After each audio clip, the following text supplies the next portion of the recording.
That belongs in a museum. Super JJ does have a few minions to continue developing the board, and this mark is going to just add tremendous power to the board. Yeah, the biggest problem with Peggy's line there is that it gives Super JJ a lot of information. Super JJ now knows that there's a lot of situational cards in Peggy's hand, probably that mark of that Call of the Wild.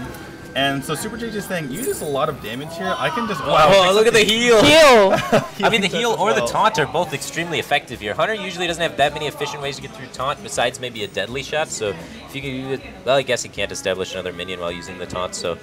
Do that Hunter's Mark, so might go for the healing touch here. Just go for the Naturalize. He goes Naturalize to be able to try and push through taunts, have removal. He feels like he's going to be able to close this game out before Peggy's going to be able to benefit from those extra cards. I kind of like the pick, just as like a little tempo initiative card. Yeah, and then he's putting Peggy to 13 right now, so that definitely makes sense. I mean, we were looking at Peggy's damage, but Super JJ's got a lot of damage as well. Yeah.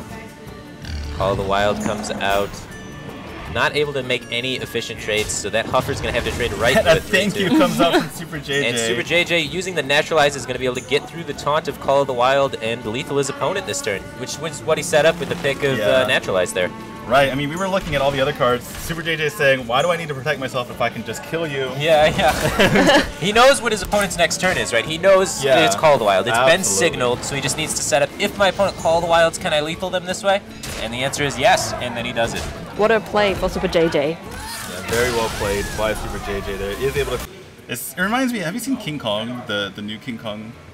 Or not the new King Kong, it was like maybe 10, 15 years ago with Jack Black. But 10, 15 years ago, new. Well, because the first King Kong was like 100 years ago. Oh, Jesus. Right, anyway, but he's going to go for that play. He hits it! Oh, baby! There you go. Now he's back in the game. I think he's got a chance to maybe catch back up. I mean, his hand is really weak, though. He's got 2 burn cards in his hand, and that's it. And JJ... Oh, there you go, the ooze. Oh my goodness, picks up the ooze. Yeah, this is a really nice spot to be in on turn 8 as the Reno Lock, having taken 5 damage from a mid-range hunter. Yeah. You're feeling pretty good right now. Yeah, we see that the tech choices from Peggy really not paying off. Like, he just doesn't hit the curve that you need.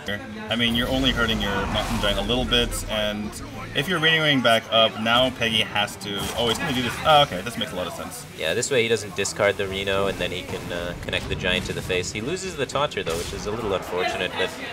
I mean, Peggy's got nothing, and he's got a lot, so... I mean, he's protecting 30 health, I don't think. Yeah. You know, and that was... Yeah.